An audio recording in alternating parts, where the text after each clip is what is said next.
ፍጻሜያችንን ያሳምርልን። አሜን። እህት ወንድሞች፣ አሁን ወደ ሁለተኛው መርሃ ግብራችን ተሸጋግረናል ማለት ነው። ሁለተኛው መርሃ ግብራችን የጥያቄና መልስ ነው ማለት ነው። 30 ደቂቃ አለችን፣ ልክ እንደ ትላንትናው ማለት ነው። ስለዚህ በዚህ 30 ደቂቃ ጥያቄና መልስ ይሆናል ማለት ነው። ጥያቄና መልሱ ቃል በቃል ነው። ተራ ቁጥር ለመጻፍ ራሳችሁን አዘጋጁ። ሊንክ ልለቅ ነው። ራሳችሁን አዘጋጁ።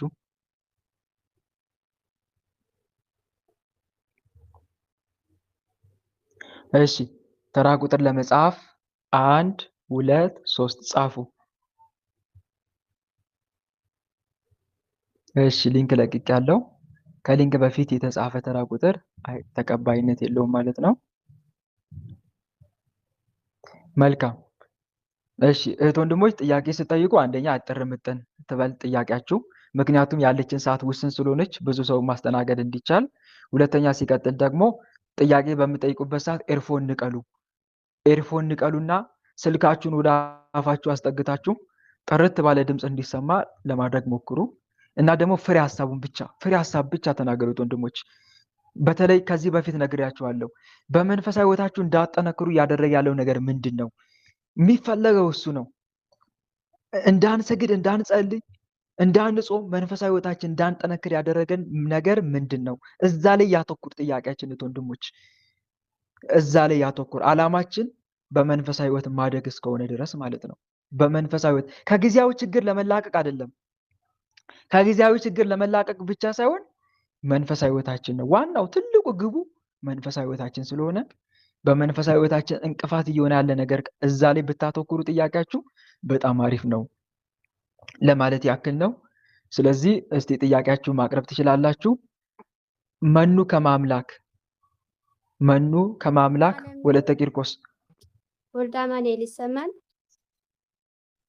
አዎ ይሰማል። ታለም እሺ ወንድሜ ይቅርታ ጣልቃ ስለገባኝ ወልደ ጊዮርጊስ ገብቷል። ትናንት እየጠራኸው ነበርና ወንድሜ ከይቅርታ ጋር ብታስተናግድልኝ ደስ ይለኛል። መልካም። እሺ ትላንትና አልመጣክም ወንድም አለ። በሰላም ነው? እንደምን ዋላችሁ ዲያቆን? ደህና ናችሁ? እንዴት ናችሁ? እግዚአብሔር ሰላም ከእናንተ ጋር ይሁን። እግዚአብሔር ይመስገን ወንድም አለምዬ። ረስተኸው ነው ትላንት ያልገባው? እንዲያለኝ ይሰማል ድምጼ። በጣም የዝናብ ድምትን ሁኔታ ስላለ ይሰማል። ግን ባወራ ይሰማል? አዎ ይሰማል፣ ለኛ ይሰማናል። ቀጥል። እሺ ወንድሜ እግዚአብሔር ያክብርልኝ። ያው እንግዲህ የህይወቴን ፌዝ ደረጃውን ዝም ብዬ ልንገርህና ያኔ እንደጀመርኩት አስተዳደጌ ያው ይሄ ባዕድ አምልኮ ያለበት ቤት ላይ ነው። እንዳልኩት ይሄ ዛር የሚባል ሳላይ መንፈስ ያለበት ቤት ላይ ነው። እናቴም አያቴም ጋር ነው ያለው። እዛ ነው ያደግኩት እና ልጅ እያለሁኝ እጅግ በጣም ቁጡ፣ እጅግ በጣም አስቸጋሪ እንደነበርኩ ይነግሩኛል። ከዛ በኋላ በዛ ሁኔታ አደግኩኝና ቤቱ ላይ ያ ባዕድ አምልኮ ስላለ ሙሉ ቤተሰቡ ክርስቲያን ነው። ቤተክርስቲያን ይሄዳሉ፣ ይሳለማሉ፣ ዝክር ይዘክራሉ።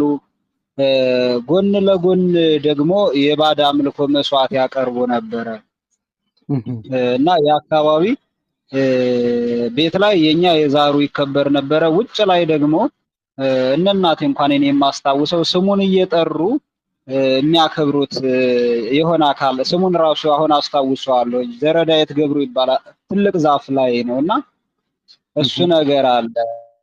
ከዛ በዛ ሁኔታ አድጌ ሃይ ስኩል ተምሬ ዩኒቨርሲቲ ገባሁ። ዩኒቨርሲቲ ከገባሁ በኋላ መንፈሳዊ ህይወቴ በጣም ደካማ እንደሆነ ቀጠለ።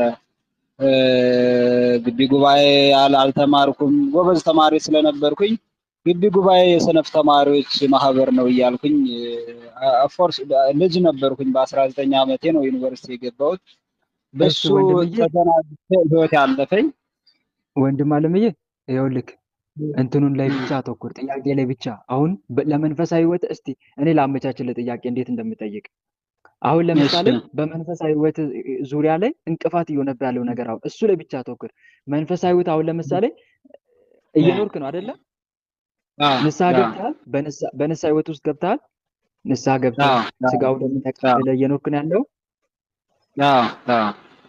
እሱ በጣም አሪፍ ነው። እሺ አሁን እዚህ ጋር በመንፈሳዊ ሕይወት እየኖርክ እያለ ምንድነው አሁን እንቅፋት እየሆነብህ ያለው ነገር? እንዳትጸልይ እንዳትሰግድ ወይም ደግሞ መንፈሳዊ ሕይወት ላይ እንቅፋት እየሆነብህ ያለው እሱ ላይ ብቻ ብታተኩርልኝ ደስ ይለኛል። እሺ ወንድሜ፣ በቃ አሁን የኔ ጋር የተፈጠረው ምንድነው የዛሬ 4 ዓመት ምናልባት ከዛ በላይ ይሆናል። እኔ በጣም ከሚጨፍሩት ሰዎች መካከል ነበርኩኝ። ገና በልጅነቴ ቢራ መጠን አይበቃኝም። ከዛ ቤተክርስቲያን ለይስሙላ ነው የምሄደው። ከዛ ግን የሆነ ጊዜ ላይ ድንገት ተነስቶ ወገቤን መታመም ጀመርኩኝ የዛሬ 4 ዓመት ገደማ። ከዛ በኋላ ጸበል ምናምን ጀመርኩኝ። ጸሎት ምናምን የጸሎት መጽሐፍ ገዝቼ መጸለይ ጀመርኩኝ።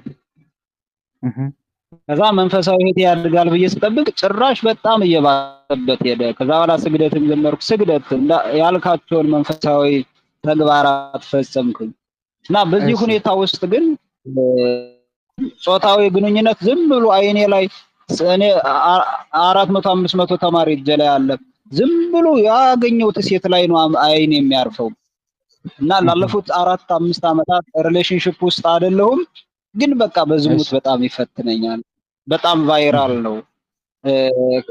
ከዛ በሚያሳዝን ሁኔታ በጣም የቅርብ ቤተሰብ የሆነ ሰው ጋር በዝሙት ያገናኝ በህልሜ ማለት ነው። በህልሜ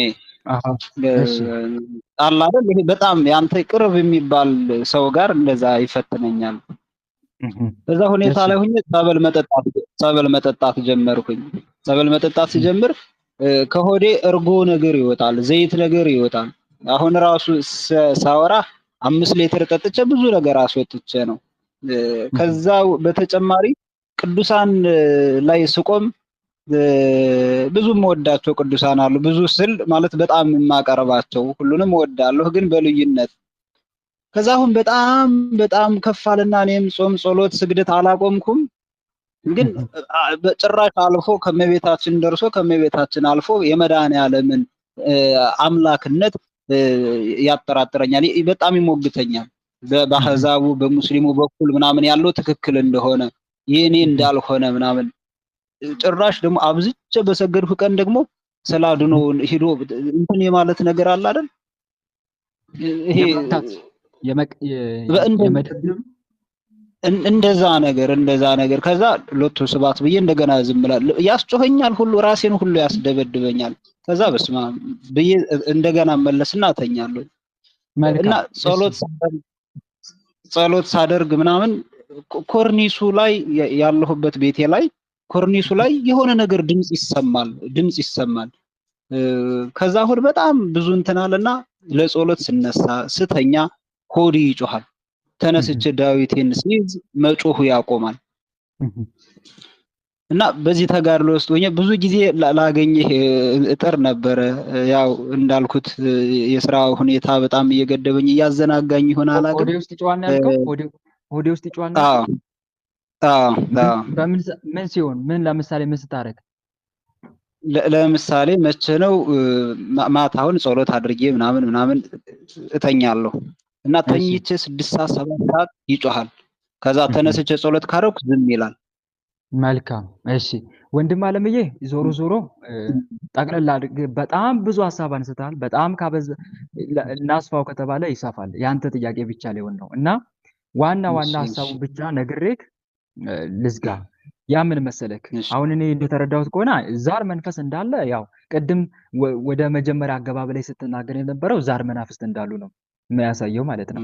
ዛር መናፍስት እንዳሉ ተናግራል አለ ማለት ነው። ዛር ዞሮ በተለያየ ግብር የሚገበር፣ በነገራችን ላይ ዛር ስላችሁ አንድ ዛር ብቻ እንዳይመስላችሁ፣ ብዙ አይነት ግብር የሚገበር ከሆነ በቤታችን ብዙ አይነት የዛር መናፍስት አሉ ማለት ነው። ግልጽ ነው አይደለ? አንድ ብቻ አይደለም። አንድ ብቻ ዛር ሳይሆን ብዙ አይነት ዛር። ለምሳሌ የዶሮ አይነት አሁን ለምሳሌ ብዙ አይነት መልክ ያላቸው ዶሮ የሚገበር ከሆነ ብዙ አይነት ዛር አሉ ማለት ነው። የአንዱ መልክ ለአንዱ መንፈስ ነው፣ ለአንዱ መልክ ለአንዱ መንፈስ ይሆናል ማለት ነው። ለምሳሌ እንደነ ጠቋር ያሉ መናፍስት ጥቁር ነገር ይመርጣሉ፣ ጥቁር ነገር። እንደነ አዳልሞቲ ደግሞ ያሉ ቀይ ነገር ይመርጣሉ፣ ቀይ መልክ ያላቸው ማለት ነው። ዞሮ ምን ልፈልጌ ነው፣ ብዙ አይነት አምልኮ ባዕድ ካለ በብዙ መልኩ የሚገበር ከሆነ ብዙ ዛሮች አሉ ማለት ነው። ከዛር መናፍስት መካከል ዋና ዋናዎቹ ደግሞ ጠቋር ዋናው ነው። እሱ አሁን አይጠፋም ብዙዎች ጋር ጠቋር መንፈስ፣ ጠቋር፣ አዳልሞቲ፣ ወሰንጋላ እነኚህ ሶስቱ መናፍስቶች አይጠፉም። ስለዚህ እነኚህ ሶስቱም የየራሳቸውን ግብር ያስገብራሉ። አንዳንዱ አረቄ መጠጥ፣ አሁን ለምሳሌ መጠጥ ጠጣለሁ ብለኝ ነበረ። ስለዚህ እንደ ግብር ነው እያስጠጣክ ያለው። ገባካ? እሱ ስለሚጠጣ ነው አንተ ብጠጣ አረካ አልከው። ተረዳከኝ አይደል? በነገራችን ላይ ሰዎች 18 ቢራ ጠርሙስ ምጠጣለች ባይገርማችሁ፣ አይገርም? ምንም አይመስላት ምንም። አስቡት ያ ሁሉ ጠጥታ። ይሄ ማለት መንፈሱ አብሮ ይጠጣል ማለት ነው። አብሮ ይጠጣል ስላችሁ እንዴ መንፈስ አይደል እንዴ? መንፈስ ይበላል ይጠጣል እንዴ? አካል አለው እንዴ ልትሉኝ ትችላላችሁ። መንፈስ የሰው ሰውነቱ ሲገባ አይናችን አይኑ፣ ጆሮአችን ጆሮ፣ እጃችን እጁ፣ ሆዳችን ሆዱ ነው የሚሆነው። ሰውነታችን ሰውነቱ ያደርግና በእኛ ሰውነት እኛም አሁን ለምሳሌ ሰው ላይ ሆኖ ይለፈልፍ የለ ሲጋለጥ የሚያወራው በማን አንደበት ነው? በሰውየው አንደበት ነው አይደል? ታዲያ በሰውየው አንደበት መንፈስ ካወራ በሰውየው ሆድ መመገብ ያቅተዋል እንዴ? አያቅተውም አይደል? በሰውየው አይን ማየት ያቅተዋል እንዴ? አያቅተውም። ሁሉን ነገር ያደርጋል ማለት ነው። ውሃ በራሱ ቅርጽ የለውም። ሰው ብርጭቆ ሲገባ ግን የብርጭቆን ቅርጽ ይይዛል። ሃይላንዱ ሲገባ የሃይላንዱን ቅርጽ ይይዛል ውሃ። አጋንንትም እንደዛው ነው ባጭሩ። ገባክ አይደለ? ስለዚህ ያንተ ሰውነቱ ስላደረገ መንፈስ የምትበላውን ይበላል፣ የምትጠጣውን ይጠጣል። ደሞም ሲበላና ሲጠጣ መርጦ ነው የሚበላው። እሱ ሲያስጠላው ያስጠላል የሆነ ምግብ። ብዙ ጊዜ ወንድሞቼ ምግብ መርጠን የምንበላው ይሄ አይስማማኝም፣ እኔ ይሄ አይስማማኝም፣ ይሄ ጨው የበዛበት በርበሬ የበዛበት እንደዚህ ያለበት፣ እኔ በርበሬ ያለው ምግብ አልበላም፣ እንደዚህ እያለ የምንመርጠው ከዛ አንፃር ነው። በነገራችን ላይ አጋንንቱ ይመርጣል ነው። እሱ የሚመቸውን ነው። ግልጽ ነው አይደለ? ይሄ አንዱ የሱ ሴራና ተንኮል ነው። ወይ ይሄን ታዲያ መንፈስ ወይ አብዝቶ ያስበላል የሆነ ነገር፣ ወይ አብዝቶ ያስጠጣል፣ ወይ ደግሞ ጥቂት እንድትበላ እንድጠጣ ያደርጋል ማለት ነው። ጥቂት እንድትበላ እንድጠጣ ካረገ ሰውነትን ሊጎዳ ፈልጓል ማለት ነው። አክስቶ ሊጎዳ ፈልጓል ማለት ነው። እህት ወንድሞች፣ ምግብ አልበላ ዘጋኝ የምትሉ ከዚህ አንፃር ነው። ሊጎዳ ሲፈልግ ነው ሰውነትን። ለምሳሌ እንደ ራይሎ ያለ መንፈስ ደም ይመጣል። እንደነኛ ያለ መናፍስቶች አብረው ከሰውነት ጋር ተዋህደው አፒታይት ይዘጋሉ ማለት ነው። ገባክ አይደለ? ሌላው ደግሞ አንዳንዱ ደግሞ አብዝቶ ያስበላል። አብዝቶ የሚያስበላ ደግሞ ጾም ሊያሽር ሲፈልግ በቃ ጾምን እንድትተው ሲፈልግ በምን ይፈትናል? በምግብ ይፈትናል። በተለያየ ነገር ብቻ ለምግብ ብቻ እንድታስብ ሆዳቸው አምላካቸው ነው እንደሚለው የለም እንደዛ አድርጎ ለማንዱ ሲፈልግ አብዝቶ ያስበላል ማለት ነው። እና ይሄ ነው። ከዚህ አንፃር ነው መጠጥ የምጠጣው ዛሩ ግብሩን ስላደረገ ነው። ለዛ ነው። ሌላው ደግሞ እንደዚህ ብለህ ተናግራለህ። በዝሙት በጣም እቸገራለሁ፣ በዝሙት እፈተናለሁ። ይሄ ዝሙት መንፈስ ነው። በነገራችን ላይ ዝሙት በተለያየ መንገድ ወደ ህይወት ሊመጣ ይችላል። እንዴት ካልከኝ አንደኛ ዛር ሆኖ አብሮ ሊወለድ ይችላል። ምን ሆኖ ሊወለድ ይችላል? እየሰማኝ ነው አይደል? ዛር ሆኖ አብሮ ይወለዳል። ከወንዱ ጋር ሴት ዛር አጋንንት ሆና አብራ ትወለዳለች። ከሴቷ ጋር ደግሞ ወንድ ዛር ሆኖ አብሮ ይወለዳል። ወይም ደግሞ በሰው ክፋትና ተንኮል መተት ሆኖ ይላካል። ዝሙት መንፈስ ባይገርማችሁ መተት ሆኖ ይላካል። አዘሙተው ዘማዊ አርገው ብለው ይልካሉ ሰዎች። ዘማዊ አርጋት ብለው ይልካሉ።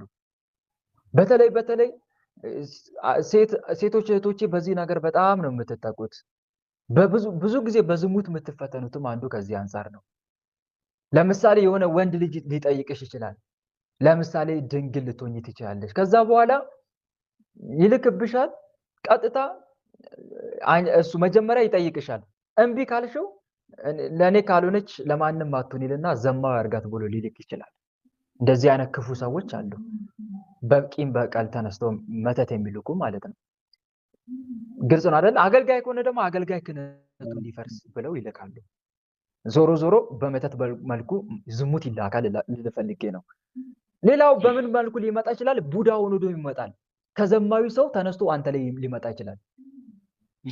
ቡዳ ሆኖ ተረዳኛል። እግዚአብሔርን ጠብቀኝ ካላልነው ጌታ ወይ ሰው ላይ ሆኖ ወደ እኔ ከሚመለከት መንፈስ እኔን ሰውረኝ ከልለኛ አምላኬ እያልን ቅባ ቅዱስ ማንቀባ ከሆነ አይናችን ተቀብተን ጌታ ሆይ ራሴን አይኔን ሁለምን አይን ለአንተ አሳልፌ ሰጥቻለሁ ብለን ካልወጣን አጋንንት ቡዳ ሆኖ ወደኛ ይመጣል። ከሰው ከምናወራው ከምንተያየው ሰው ይመጣል።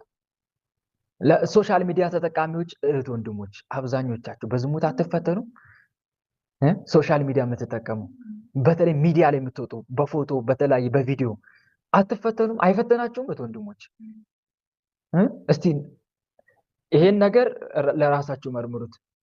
የሆነ ቪዲዮ ከለቀቅ በቪዲዮ ከወጣ በዝሙት ሐሳብ በጣም ይዋጋል ዲያብሎስ። ይመጣላ በማየት ይመጣል ያ ዝሙት መንፈስ። ይሄን መረዳት መቻል አለብን። ስለዚህ ቡዳ ሆኖ ከወንዱ ወይም ከሴቱ አይን ተነስቶ ይመጣል። ይመጣና ምን ይሆናል? ይፈትናል ማለት ነው። አንድ በዚህ ይመጣል። በተለይ ለምሳሌ መሸታ ቤት የለም የሆነ ቡና ቤት እዛ አካባቢ አናያቸውም እንጂ በአካል ላታያቸው ትችላለህ እንጂ የዝሙት መናፍስት እንዳለ ቦታውን አካባቢ ሞልተውታል፣ አጥለቅልቀውታል። በአይን ላታያቸው ትችላለህ፣ ግን እንዳለ ሰፈውታል ዙሪያውን ማለት ነው። ታዲያ በዛ የሚያልፍ ሰውን ካገኙ በዝሙት ይጥሉታል እዛው ማለት ነው። ባጭሩ እንደዚህ አይነት ነገር ታዲያ ከነኚህ መናፍስት ልንሸምት እንችላለን ልል ፈልጌ ነው። ገባክ አይደለ? በዚህ ያ መንፈስ ይመጣል። ሰዎች አሁን መጠጥ ቤት ግሮሰሪ ሲገቡ ይገባል ያ መንፈስ፣ ዝሙት በዛ ያገኛል ማለት ነው።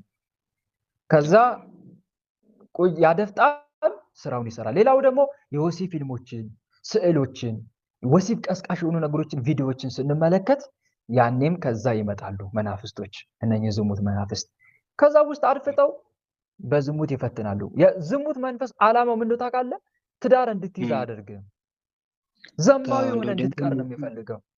እንዴ ይቅርታ እንጂ አሁን ተምሬ አሁን ማለት መንፈሳዊ ህይወት ጀምሬ በቃ ትዳር መያዝ አለብኝ ብዬ ከቀረቡኝ በኋላ በሆነ ቀን ምናምን ልዩነት በጣም ቆንጆ ሆነ የቀረብኳት፣ ጥሩ ሆነ የቀረብኳት፣ መንፈሳዊ ሆነ የቀረብኳት በቃ እንድታስጠላኝ ያደርገኛል። በቃ እንደዛ ነው የሚያደርገው። በነገራችን ላይ ዝሙት መንፈስ ዓላማው ምንድነው ከተባለ ለጊዜው የዝሙት መንፈስ የራው የሆነ ሴትን ከወደድክ ወይም ሴቷ ወንድን ከወደደች ለጊዜው ያገናኛል ወይ ዝሙት እስከምትሰራ ድረስ ያጓጓል። በቃ ልክ ዝሙቱን ከተሰራ በኋላ ግን ትጠላታለህ፣ መልሰህ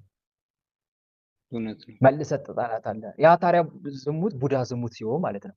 ቡዳ ዝሙት መንፈስ ሲሆን እንደዚህ አይነት ነገር ያደርጋል። እየዘሞትክ እንድትኖርለት እንጂ ጋብቻ መስርተህ እንድትኖርለት አይፈልግም። ጋብቻን ይጠላልና እና አንዱ ይሄ ነው። ስለዚህ ይሄ መንፈስ ይመጣል፣ ከሰዎች ድንግልናን ያርቃል፣ ቅድስናን ያርቃል፣ ጸጋን ያስነጥቃል፣ ለብቻ ያኖራል ማለት ነው። ይሄ የዝሙት መንፈስ አንዱ ከዚህ አንጻር ነው እና ከዛ አንጻር ነው የምትፈተነው ማለት ነው። በተለይ ከዝሙት አጋንንት መካከል የዛሩ ይበልጣል። የዛሩ ከመተቱም በላይ ከቡዳውም በላይ ዛሩ ደግሞ ይበልጣል። በዛር በኩል የመጣ ዝሙት አጋንንት ያ ምክንያቱም ማንነትን ጠንቅቆ ያውቃል። እንዴት በዝሙት እንደምትወድቅለት ሁሉ ከአንተ ሙሉ ኢንፎርሜሽን አለው። ስለዚህ በቀላሉ ይጥላል ማለት ነው። ዛር ማለት እኮ አብሮ ለኛ ሙሉ አጀንዳ ኢንፎርሜሽን የያዘ ማለት እኮ ነው። ሙሉ ማንነታችንን ከልጅነት ጀምሮ ሲቀዳ የነበረ መንፈስ ማለት ነው። ይሄ ይከፋል። የቻልኩት አንዱ ይሄ ነው። ብዙዎች ከዝሙት ለመውጣት የሚከብድባቸው ዛር አይነ ጥላ ካለች፣ አይነ ጥላ ሆና ዛር ካለች አብራ ማለት ነው። ህይወቱን የተማረች ማለት ነው። እሷ ትምህርት ቤቱ ናት ልጁ፣ ወይም እሷ ትምህርት ቤቱ ነው ማለት ነው ለዛሩ ያ ሰው ማለት ነው። እና አንዱ ይሄ ነው። ተረዳከኝ አይደለ? ስለዚህ በዚህ አማካኝነት ያ መንፈስ ይፈታተናል እድሜ ልክን ማለት ነው። ስለዚህ ምንድነው ማድረግ ያለብን? ለዚህ በጣም ብርቱ ትግል ይፈልጋል። በነገራችን ላይ የዝሙትን መራራ ሞትንና የሲኦልን መከራ ከማሰብ በቀር ዝሙትን የሚያሸንፈው የለም ይላሉ አባቶቻችን። ምክንያቱም ወጣው ስትል ትንሽ ቆይቶ ደግሞ ያሳስባል ማለት ነው። ስለዚህ መጀመሪያ ግብሩን ቁረጠው። ቤት በኩል ነው ይሄ ዲያብሎስ ግብሩን እያገኘ ያለው። ለምሳሌ በቃ ራስን ለቀቅ የምታደርግበትን ሰዓት የለም፣ አጋጣሚ ክፍተት እየጠበቀ በዛ ነው የሚዋጋ፣ ይጥላል።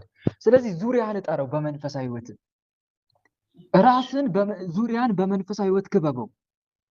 እንደዚሁም ደግሞ ቃል ኪዳን ያላቸው ቅዱሳን አሉ አይደለ? ለምሳሌ እነ ሰማዕቷ ቅድስት አርሴማ በዝሙት ለሚፈተን ሰው ገድሏን መልኳን እየጸለየ የሚማጸን ታጠፋዋለች ዝሙትን መንፈስ። እንደዚህ ቃል ኪዳን ያላቸው ቅዱሳን እንዲሁም ደግሞ ከጸሎታት መካከል ወንጌለ ዮሐንስ ወንጌልን እሱን ራሱ መጸለይ ያጠፋል። ይህም ጸሎት እነኝን ጸሎት መጸለይ መልካ ቅዱስ ሚካኤል፣ መልካ ቅዱስ ገብርኤል፣ መልካ ቅዱስ ሩፋኤል እነኝን መጸለይ ያጠፋል ማለት ነው። በደንብ አድርገህ በርትተህ እየጸለይክ ጌታ ሆይ አሁን ለምሳሌ ስለ ሰማዕቷ ቅድስት አርሴማ ብለህ ከዚህ ከዝሙት ህይወት አላቀኝ ያልክ እየተማጸንክ በሰማዕቷ ቅድስት አርሴማ ስዕሏ ፊት እያለቀስክ ታወጣለች። የሆነ ነገር ደግሞ አለቅም ካላችሁ ከኃጢአት ለመውጣት አለቅም ካላችሁ ሱባኤ ግቡበት ወንድሞች። በሱባኤ ገብታችሁ በቅዱሱ ቃል ኪዳን በሰማዕቷ ቅድስት ቃል ኪዳን እየተማጸናችሁ ከዚህ ከዝሙት ባርነት አውጭኝ ያላችሁ ስትማጸኑ ታወጣችኋለች። ግልጽ ነው አይደለ? ይሄንን ማድረግ ያስፈልጋል ማለት ነው። እና ወንድምዬ ዋናው ዞሮ በዚህ መልኩ የገቡ መናፍስት አሉ። ያልመለስኩልህ ግን ጠይቀኝ አለ። እስቲ ንገረኝ። ማለት ይሄ ሆዴ ላይ አሁን ሆዴ የሚጮኸው ጸበል ስጠጣ የሚወጣው ነገር ከሆነ ጊዜ በኋላ ነው። ማህበራዊ ህይወቴ ጥሩ ስለነበረ እንትን እላለሁ። እሱ ነገር አለ። ከዛ ያ የሚወጣው መርዝ ነው።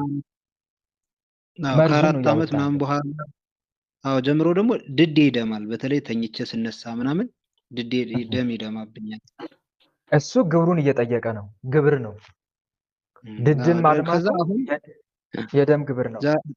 ዛሬ አሁን ያንተን ትምህርት ገብቼ በደንብ ደስ ብሎኝ የተከታተልኩት ጸበል ጠጥቼ በቃ ጥሩ ሁኜ ነው። ከዛ ውጭ ግን በቃ አለ አይደል ገና ድምጽህን ስሰማው ዝጋው ብዙ ጊዜ የራኩት ለዛ ነው።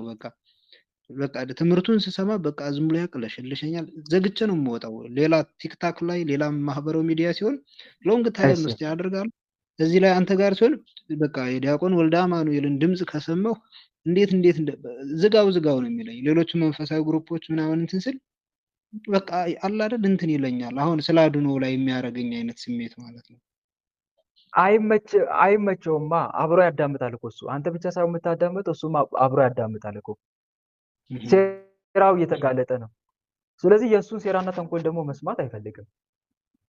ገባክ አይደለ? ስለዚህ የሚጠላውን ነገር ማድረግ ጥሩ ነው ማለት ያው መንፈስ ተቃራኒ መሆን በትክክል ተቃራኒ ሆነበት። ገባክ አይደለ? ለሱ ተቃራኒ ሆነበት። ገጠመኝ ላይ የሰማሁት ልጅ አንዱ ይሄ ነው። በጣም የማደንቀው የገረመኝ አጋንንቱ ምግብ ያስበላዋል አብዝቶ። ያውም ደግሞ መርጦ እንትን ምግብ ያስበላው ነበር። ምን ነበር ያስበላው የነበረው? ብቻ የሆነ ነገር ያስበላው ነበር። ቾኮሌት ሌሎች ነገሮችንም ያስበላው ነበር። ከዛ እያስበላው ያለው እሱ መሆኑን አወቀና አጋንንቱን በጎን እያስቀና እሱ ሌላ ምግብ አዞ ይበላል። ትበላለህ አትበላትም እያለ ማለት ነው። መጨረሻ ላይ በህልም ሁሉ እስኪመጣ ድረስ ነው እባክህ አብላን እስኪለው ድረስ ራበን እስኪለው ድረስ አየህ አይደለ? ተቃራኒ ሆነበት። እሱ የሚፈልገውን ነገር አላደረገለትም ማለት ነው ባጭሩ። እሱ የሚጠላውን ነገር ግን አጥብቆ ያደርጋል። ተረዳክ አይደለ? ለምሳሌ ጸሎት ሲያስጠላ አስጠልቶካል ማለት ነው ጸሎት ብለህ አንተ ጸሎት ላይ መበርታት አለበት። እውነት ነው። ተቃራኒ ትሆንበታለህ ማለት ነው። አሁን ብዙዎች የሚሸወዱት እኮ እዚህ ጋር ነው። መንፈሱ ውስጥ ሆኖ ባህሪያቸውን ባህሪ አድርጎ የሆነ ነገር እንዲያስጠላቸው ሲያደርጋቸው በቃ አስጠልቶኛል ብለው ይተዋሉ።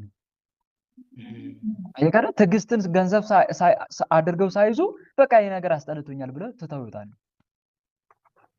ይሄ የመንፈሱን ፍላጎት ፈጸሙለት ማለት ነው። የመንፈሱን ፍላጎት ደግሞ እየፈጸምክለት እንዴት መንፈስ ካንተ ይወጣል? አይወጣም። እና ተቃራኒ ይሁንበት። የሚያደርግን እንቅፋት ሁሉ ተቃራኒ ይሁንበት። ሌላው ደግሞ ከምግብ ከወደ የሚወጣው ይሄ በምግብ የገባ መተት ይኖራል። መተት ሊኖር ይችላል አብሮ ማለት ነው። እንደዚሁም ደግሞ ያኔ በልጅነት ከምግብ ጋር አብረ ለዛሬ የተገበረ ምግብ ስትበላ የነበረ ከሆነ በዛ የገቡ መናፍስት አሉ። ምን ያላበሉን አለ ብለህ ነው ዲያቆን ገደሉን እንጂ እኮ በዛ የሚገቡ መናፍስቶች አሉ። እነኛ ታዲያ መርዝ ይሰራሉ። ከምግብ ጋር አብሮ የገባ መንፈስ መርዝ ነው የሚሰራው። ትላትል ይፈጥራል፣ እባብ ይፈጥራል። አንዳንዴ ለዛ ነው እባብ ወጣ ከሆዷ ሲባል ጸበል ላይ የምትሰሙት ሆዷ ውስጥ እባብ ሰርቶ የተለያየ ነገር አድርጎ ነው። በምግብ የገባ መንፈስ ስለሆነ ደግሞ ሆድ ያስጮዋል በጣም በሰው ፊት እስኪያሳፍር ድረስ ነው ሆድ የሚጮው እና በእንደዚህ አይነት ምክንያት ይፈታተናል። ስለዚህ ጸበሉ ላይ በጣም በርታ። ቅዱስ ቁርባን ደግሞ ቅዳሜና እሑድ ወይም እሑድ ቀን አብዝተህ መቀበል አለብህ። በትዳር ህይወት ዙሪያ ደግሞ ሱባኤ ግባበት። እሺ ሱባኤ ግባ። እግዚአብሔር አምላክን ጌታ ሆይ ምናልባት ትዳር እድሉን ዝጋበት ተብሎ የተላከ መንፈስ ወይም ደግሞ የትዳር አንተ ጋር አብራ ሆና ባሌ ነው ብላ፣ በነገራችን ላይ ወንዱ ጋር አይነ ጥላ ባሌ ነው የምትለው፣ ሴቷ ጋር ደግሞ ሚስቴ ነው የሚላት። ሚስቴ ይላታል ሴቷን አጋንንቱ።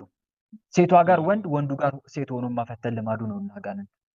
ስለዚህ ምን ያደርጋል? ባሌ ነው ብላ በቃ ሌሊት እየመጣው እገናኘዋለሁ እኮ ትላለች።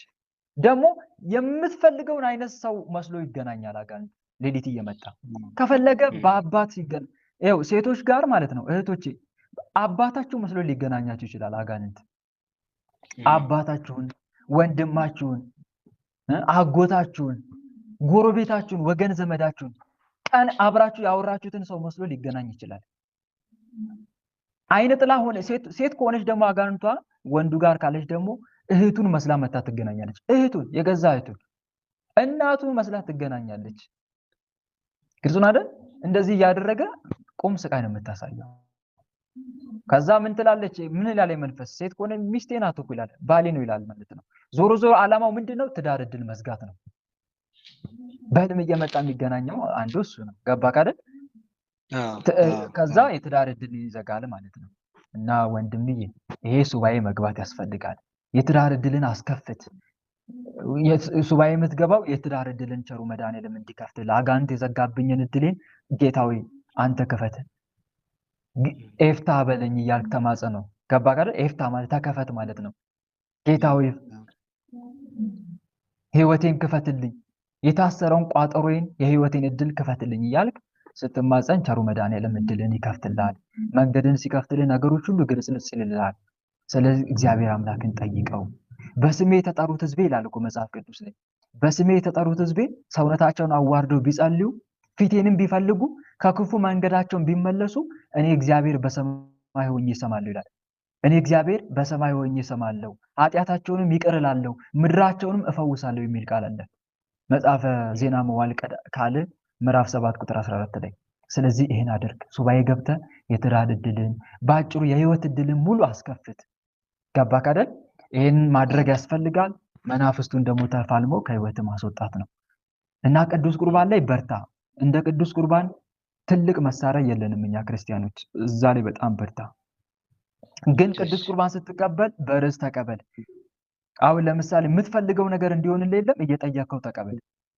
ጌታዬ ዛሬ የምቀበለው ስጋና ደም የህይወት እድሌን ትከፍትልኝ ዘንድ፣ ጠላቴን ከእግሬ በታች ትጥልልኝ ዘንድ እያልክ እየተማጸንክ በርዕስ መቀበል ያስፈልጋል። እነሱም ደግሞ ቤተ መቅደስ እንዲሁም ጸበል ስትገባ ቀጥቀጣ ይዛቸው ግባ። ወደ ቤተ ክርስቲያን ወደ ጸበል ስትገባ ቀጥቀጣ ድቡ አብራችሁ እያልክ እና ይህን ይመስላል። በተረፈ በርታ፣ እግዚአብሔር ያበርታ፣ ፍጻሜን ያሳምርልን። ብዙ ተሰጃለሁኝ። እግዚአብሔር ያክብርልኝ ወንድምዬ፣ በጸሎት አትርሳኝ። ማምላኩ ወላዲተ አምላክ ተጠብቅ። አሜን አሜን። ወንድም አለምዬ አሜን። ወይ ጉድ! እህት ወንድሞች ሰዓት አለቀ። ምን ይሻላል? እሺ መኑ ከማከ አምላክ። እስቲ ባጭሩ ልመልስልሽና ያንቺን ብቻ፣ ከዛ በኋላ በጸሎት ልዝጋ ካልሆነ፣ ምክንያቱም ነገም አለ አይደለ? ነገም ከነገ ወዲያም እንቀጥላለን። ምን ችግር አለ? ወይስ ነገ ትጠይቂያለሽ? እህት አለምዬ በቃ ከአንቺ እንቀጥል ነገ። መኑ ከማምላክ ነገ እንቀጥላለን ማለት ነው ከአንቺ። እንደዛ ይሻላል። ነገ እንቀጥላለን። አጭር አጭር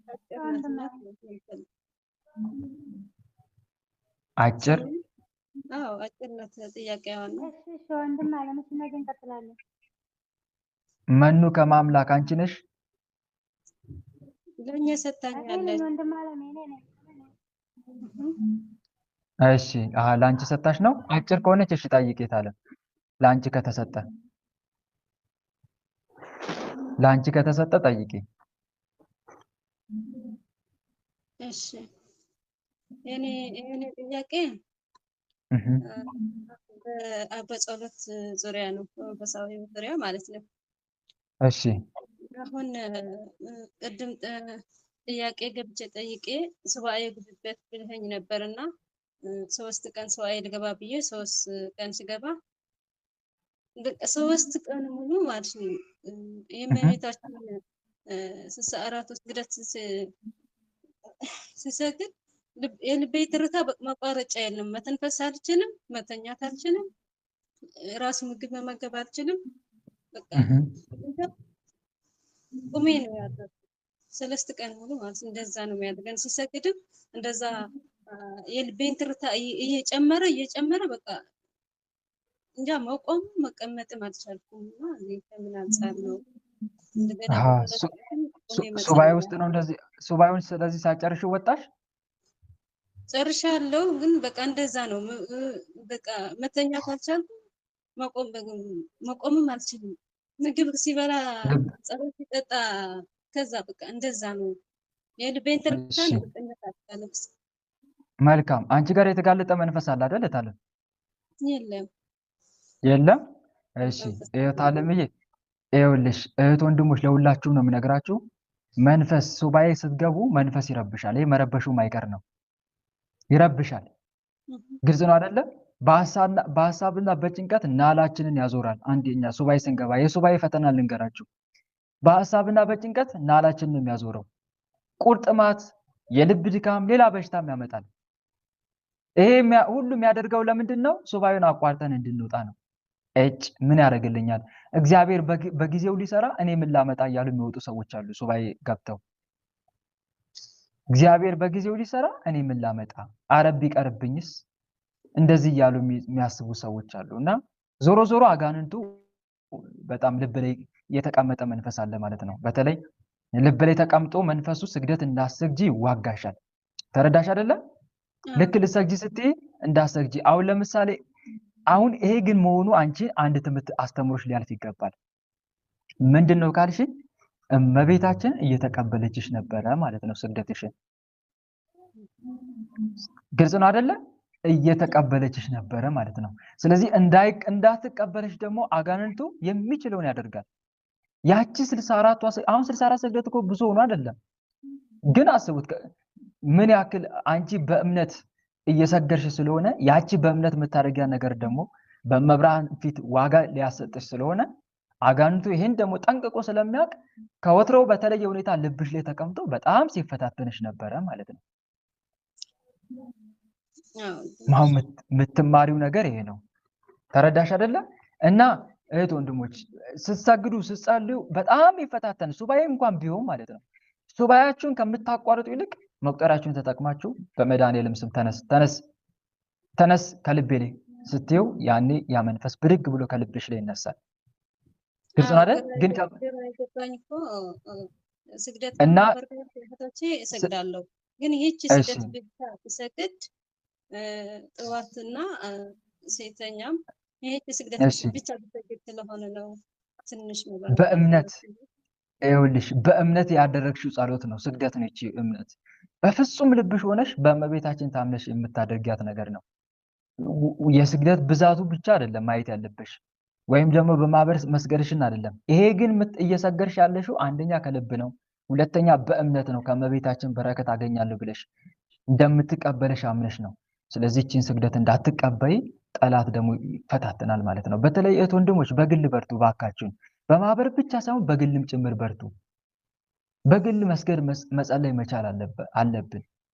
በግል መጸለይ መስገድ ሳንለምድ ዝም ብለን ብቻ በማህበር ብቻ ከሆነ ጥሩ አይደለም። መንፈሳዊ ህይወታችን ማህበሩ ላይ ነው የሚቀረው ማለት ነው። እንደዛ ሊሆን አይገባም።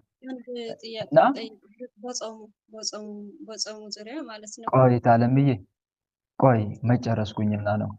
እና እዚህ ጋር ምን ልልሽ ፈልጌ መሰለሽ፣ ቀጥይበት። በተለይ የዕለት ተዕለት ተግባርሽ አድርጊው። እሺ አሁን አንቺ ማየት አለብሽ እቺ ስግደት ይሄ ስግደት ይሄን ያክል ከከበደክ እንዴ ቀን በቀን ማብሰግድ ምን ያክል ይከብድ ይሆን?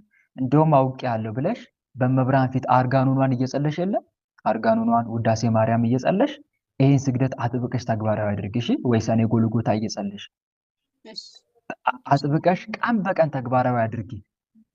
እናም ደግሞ በመብርሃን ፊት አልቅሽ እንዲህ ያልሽ እመቤቴ ድንግል ማርያም ልቤ ላይ ተቀምጦ እፍን የሚያደርገኝን በምሰግድበት ሰዓት የሚያፍነኝን ይሄ ክፉ መንፈስ እባክሽን አዋርጅልኝ በያት፣ ከእግሬ በታች ጣይልኝ። ግልጽ ነው አይደለ? በአንቺ ፊት እሱ ህመምተኛ ደካማ ነው። እናቴ ቅድስት ድንግል ማርያም እባክሽን ከልቤ ላይ ነቅለሽ አውጭልኝ፣ በቁጥጥር ስር አድርጊልኝ እያልሽ ተማጸኛት። ያኔ መብርሃን ሰምታ ክፉ መንፈሱን በቁጥጥር ስር ታደርግልሻለች ማለት ነው። ግልጽ ነው አይደለ? እናም ደግሞ ልክ ልትሰግጂ ስትይ መብርሃን ፊት አልቅሽ። መጀመሪያ እመቤቴ እናቴ ሆይ ይህን ስግደት እንዳላቀርብ ልቤ ላይ ተቀምጦ የሚፈታተነኝ መንፈስ እባክሽን አዋርጅልኝ፣ ስራውንም አስቁሚልኝ፣ ራሱን እንዲያጋለጥም አድርጊልኝ እያልሽ ተማጸኝና ስግደቱን መስገድ። እሺ ያንን አድርጊ። እሺ አሁን መቀጠል ይቻላል።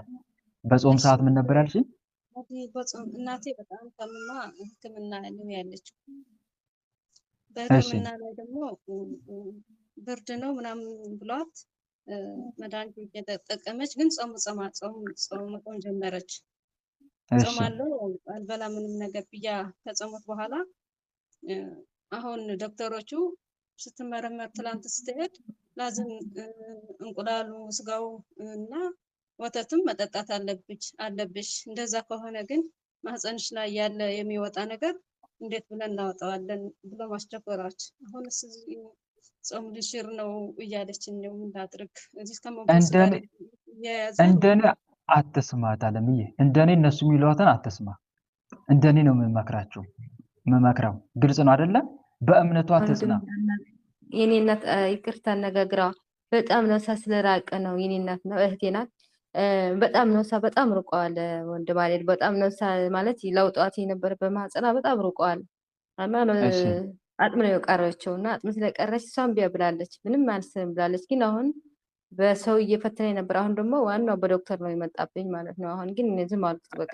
እንዳትቀበል ያንቺ እናት ናት ለካ። አሃ መልካም። ስለዚህ አትቀበይታ ለምዬ። አጋንንቱ እያስፈራራ ነው። ይሄ ደግሞ አንቺ ጋር የተጋለጠ የሚታወቅ መንፈስ ነው አይደለ? በሽታው ስጋዊ በሽታ ሳይሆን አጋንንታዊ የሆነ በሽታ ነው። ይሄ የታወቀ ነው። ግልጽ ነው አይደለ? አጋንንታዊ በሽታ እንጂ ስጋዊ በሽታ አይደለም። ዝም አልኩ። አሁንማ ምንም አልተናገርኳትም። በቃ ዶክተር ብሎኛል ብላትኝ በቃ ምን ማለት ነው? ዝም አልኩት። ዶክተር መንፈሳዊ ሐኪም አይደለም። ግልጽ ነው አይደለ? መንፈሳዊ ሐኪም አይደለም። ንገሪያት፣ በደንብ አድርገሽ አስረጃት ለእናትሽ። ሁሉን ነገር አሳውቂያት፣ የመናፍስት ሴራና ተንኮል መሆኑን፣ እሷን የሚፈታተናት መንፈስ አንቺ ጋር እንደተጋለጠ። ግልጽ ነው አይደለ? ያ መንፈስ ስንት ስራ እንደሰራ ህይወቷን እንዳበላሸባት አንድ ባንድ ዘርዝረሽ ንገሪያት። እሺ ለእናትሽ ይሄ እንዲህ የሚያደርገው አውቄዋለሁ፣ እንዲህ የሚያደርገው ክፉ መንፈስ ነው፣ ጾምሽ እያቃጠለው ስለሆነ ነው። ግልጽ ነው አይደለ? እንደዚህ እያልሽ በደንብ አድርገሽ አንድ ባንድ ዘርዝረሽ ንገሪያት። ግን ከመናገርሽ በፊት ጌታዬ መድኃኒዓለም በአንደበት የሆነ እናቴን አሳምንልኝ ማለት መቻል አለበሽ። እሺ እናቴን አሳምንልኝ። ዶክተሩ አያውቅም። አጋንንት ደግሞ በላብራቶሪ መሳሪያ ተመርምሮ አይታይም፣ አይገኝም። የትኛው መሳሪያ ነው አጋንንትን የሚያየው? ኤምአርአይ ነው? ሲቲ ስካን ነው? ምንድን ነው የሚያየው? የትኛውን መሳሪያ አጋንንትን ሊያየው አይችልም። ግልጽ ነው አይደለ? ስለዚህ ዶክተሩ ከሚታየው አንጻር ነው የሚናገረው እንጂ ከማይታየው አንጻር አይደለም። ስለዚህ ይሄ በሽታ አጋንንታዊ በሽታ እንጂ ስጋዊ በሽታ ስላልሆነ ይሄ መንፈስ እሷ የሚፈታተናት ደግሞ አንቺ ጋር የተጋለጠ መንፈስ እግዚአብሔር እንዳያዘልሽ ንገሪያት። እሺ ዞሮ ጾምሽ እያቃጠለው ስለሆነ እሺ እነግራታለሁ። ግን አሁን በሰው ዙሪያ በጣም ፈተና ነበርና ብቻ በጸሎት በመድኃኒዓለም አባቴን አቅልሎ ያው አልፈዋል። ግን አሁን ደግሞ በዶክተር መጣና አሁን በጸሎት በርቺ። መድኃኒዓለም ይሻለኛል ወይስ መድኃኒዓለም ያስተካክለው እንደዛ በእምነቴ ማለት ነው። በሁለቱም በርቺ ታለም፣ በጸሎትም እንደዚሁም ደግሞ በምክርም ሁለቱም አስፈላጊዎች ናቸው። ግልጽ ነው አይደለ? ሁለቱም አስፈላጊዎች ናቸው። መጀመሪያ ግን ሰው ለመምከር ከመነሳትሽ በፊት እግዚአብሔር አምላክሽን ተማጽነሽ ጌታዬ መድኃኒዓለም በአንደበቴ የሆነ ገስጽልኝ በይ። ግልጽ ነው አይደለ? በአንደበቴ የሆነ ገስጽልኝ፣ እናቴንም ጠብቃት። በተለያየ ሰው ላይ እያደረ እሷን እንዲህ ሊያስደርጋት የሚታገለው መንፈስ ገስጽልኝ ያልሽ ተማጸኝ። ጾም ሊያሽር እኮ ነው እናንተ። ይሄ አብይ ጾም ማለት እኮ 40 ቀን ጾም ማለት እህት ወንድሞች፣ ራእየ ማርያም ላይ እስቲ አንብቡ። ሲኦል የገቡ ሰዎችን ማን ነው ብላ እመቤታችን ጠይቅ። ዓርብ ሮብ ያልጾመ አብይ ታላቁን ጾም ያልጾመ ይላል እኮ። ጾም መጾም ግን በክርስትና በጣም ከባድ እኮ ነው። ግን በሐኪም ላይ ያድርና በአሁን ሰዓት አጋንንት የሚፈታተነው ከዚህ በፊት የነበረ በሽታ ካለ ይቀሰቅሰዋል በጾም ሰዓት። ከአቅማችን በላይ የሆነ እስኪመስለን ድረስ ሊፈታተነናል። ከዛ በኋላ በሐኪሙ ላይ ያድርና ውስጣችን በጾም ምክንያት ክፉኛ እንደተጎዳ፣ ጨጓራችን ወይም አንጀታችን እንደታጠፈ አስመስሎ ያወራል። ግልጽ ነው አይደለ? ስለዚህ በጣም መጠንቀቅ ያስፈልጋል። እና ይሄንን አድርጌት አለም ከአንቺ የሚጠበቅ አትጨናነቂ። ደግሞ እሺ እህት አለም እምነትሽ አይሸርሸር። በእግዚአብሔር ላይ እምነት ይኑርሽ። ሁሉም ነገር እግዚአብሔር የፈቀደ ነው አይደል የሚሆነው። የጌታ ፈቃድ ይሁን ብለን ዝም አለ እንዳለው ነገሩን ለእግዚአብሔር አሳልፈሽ ስጪ። ከዛ የምትችውን አድርጊ። በጸሎት እያሰብሽ በምክርም እየመከርሽ የምትችውን አድርጊ። ግን እንዲህ ሊሆን ነው ብለሽ አትጨነቂ፣ ልብሽ አይዛል ለማለት ፈልጌ ነው። አመሰግናለሁ። እንደ እግዚአብሔር መልካም ፈቃድ ነገ እንቀጥላለን። የዛሬው መርሃ ግብራችን በዚሁ ይብቃል። ጸጋውን ያብዛል ወንድማችን ጉል በጣም አመሰግናለሁ። በእውነት ብርታት ይነህልን የእውነት ጸጋውን ያብዛል። ወጤና እግዚአብሔር አምላክ አብስቶ በዛዝቶ ይስጥህ። በእውነት እናመሰግናለን ወንድማችን አይልን በጤና አሜን አሜን። ታለምዬ ለነበረን ጊዜ ቸሩ መድኃኔዓለም ስሙ የተመሰገነ ይሁን። አሜን። ሁላችንም ለጸሎት እንነሳ። በልዑል እግዚአብሔር ፊት መቆማችን እናስተውል። መላ ሰውነታችንን በትምህርተ መስቀል 3 ጊዜ እናማትብ። በስመ አብ ወወልድ ወመንፈስ ቅዱስ አሐዱ አምላክ አሜን። በስመ አብ ወወልድ ወመንፈስ ቅዱስ አሐዱ አምላክ አሜን። በስመ አብ ወወልድ ወመንፈስ ቅዱስ አሐዱ አምላክ። ቅዱስ እግዚአብሔር፣ ቅዱስ ኃያል፣ ቅዱስ ሕያው፣ ቅዱስ ኤልሻዳይ፣ ቅዱስ አዶናይ፣ ቅዱስ ጸባዖት፣ ቅዱስ ያህዌ፣ ቅዱስ ኢየሱስ፣ ቅዱስ ክርስቶስ፣ ቅዱስ አማኑኤል፣ አቤቱ ሰማይና ምድርን የፈጠርክ ጌታ፣ የሚታየውን የማይታየውን ዓለም የመሰረትክ ቅድመ ዓለም የነበርክ አሁንም ያለ ዓለምንም አሳልፈ የምትኖር የዓለም አዳኝ የዓለም መድኃኒት መድኃኔዓለም ኢየሱስ ክርስቶስ ሆይ እንደ ኃጢአታችን እንደ በደላችን ብዛት ሳትመለከተን እንደ ምሕረትህና እንደ ቸርነት ብዛት ተመልክተ መርሃ ግብራችንን በሰላም አስጀምረ በሰላም ያስፈጸምከን ለዚህ ሰዓትም ያደረስከን ቸሩ መድኃኔዓለም ሆይ እናመሰግናለን። ምስጋና ይሁን ለአብ፣ ምስጋና ይሁን ለወልድ፣ ምስጋና ይሁን ለመንፈስ ቅዱስ ዛሬም ዘወትርም ለዘላለሙ አሜን። ምስጋና ይሁን ለአብ፣ ምስጋና ይሁን ለወልድ፣ ምስጋና ይሁን ለመንፈስ ቅዱስ ዛሬም ዘወትርም ለዘላለሙ አሜን። ምስጋና ይሁን ለአብ፣ ምስጋና ይሁን ለወልድ፣ ምስጋና ይሁን ለመንፈስ ቅዱስ ዛሬም ዘወትርም ለዘላለሙ አሜን። አቤቱ አምላካችን መድኃኔዓለም ኢየሱስ ክርስቶስ ሆይ እንደ ኃጢአታችን እንደ በደላችን ብዛት ሳትመለከተን እንደ ምሕረትህና እንደ ቸርነት ብዛት ተመልክተ ለዚህ ያደረስከን ስለ ድንግል ማርያም ብለ ቀሪውን ጊዜያችን እንድትባርክልን ሰዓተ መዓልቱን ባርከ ቀደሰ ሰላም እንዳዋልከን ሰዓተ ሌሊቱንም ባርከ ቀደሰ ሰላም እንድታሳድረን ከርኩሳን መናፍስት ከዲያብሎስ ፈተናም እንድጠብቀን እኛ ኃጢአተኞችና በደለኞች ባሪያዎች በኃጢአታችን በበደላችን ብዛት ቅዱሱ ገናናው ስምን መጥራት ባይገባንም እንደ ምሕረትህ እንደ ቸርነት ብዛት እንዲያልን ወደ አንተ እንማጸናለን። አባታችን ሆይ በሰማያት የምትኖር ስምህ ይቀደስ፣ መንግስት ትምጣ፣ ፈቃድህ በሰማይ እንደሆነች እንዲሁም በምድር ትሁን። የዕለት እንጀራችንን ስጠን ዛሬ፣ በደላችንን ይቅር በለን እኛም የበደሉንን ይቅር እንደምንል። አቤት ወደ ፈተና አታግባን ከክፉ ሁሉ አድነን እንጂ መንግስት ያንተ ናትና ኃይል፣ ክብር፣ ምስጋና ለዘላለሙ አሜን። እመቤታችን ቅድስት ድንግል ማርያም ሆይ በመልአኩ በቅዱስ ገብርኤል ሰላምታ ሰላም እንልሻለን። በሐሳብሽ ድንግል ነሽ፣ በስጋሽም ድንግል ነሽ። የአሸናፊ የልዑል እግዚአብሔር እናት ሆይ ሰላምታ ላንቺ ይገባሻል። ከሴቶች ሁሉ ተለይተሽ አንቺ የተባረክሽ ነሽ፣ የማኅፀንሽም ፍሬ የተባረከ ነው። ጸጋን የተመላሽ ድንግል ሆይ ደስ ይበልሽ። ጸጋን የተመላሽ መመኪያችን ሆይ ደስ ይበልሽ። ጸጋን የተመላሽ አማላጃችን ሆይ ደስ ይበልሽ። ልዑል እግዚአብሔር ከአንቺ ጋር ነውና ከተወደደው ልጅሽ ከጌታችን ከመድኃኒታችን ከኢየሱስ ክርስቶስ ዘንድ ይቅርታንና ምሕረትን ለምኝልን ኃጢአታችንም ያስተሰርይልን ዘንድ ለዘላለሙ አሜን። የእግዚአብሔር አብ ፍቅር፣ የእግዚአብሔር ወልድ ቸርነት፣ የእግዚአብሔር መንፈስ ቅዱስ አንድነት፣ የተወዳጇ እናታችን የእመብርሃን አማላጅነት፣ የቅዱሳኑ ረዳትነት በሁላችን ላይ እንደዋለ በሁላችን ላይ ይደር አሜን። አምላካችን በሰላም አሳድረን አምላካችን በሰላም አሳድረን ቀኑን በሰላም እንዳዋልከን የሰላም ሌሊት አድርግልን።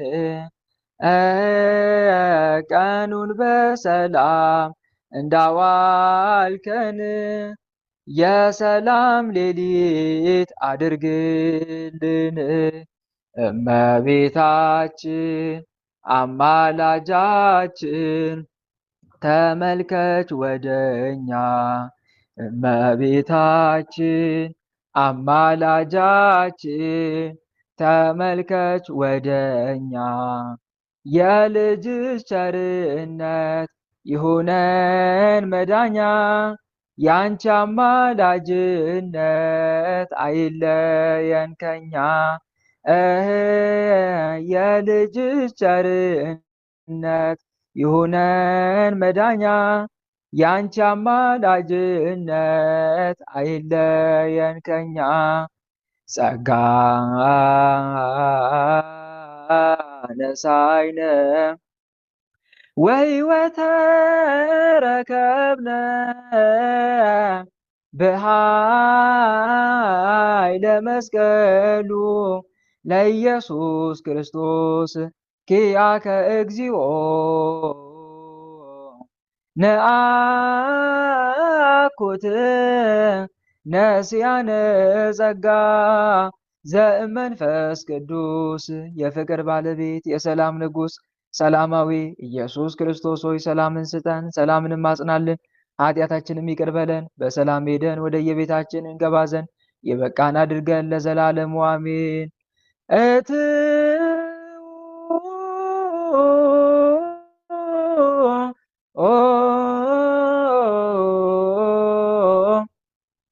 በሰላም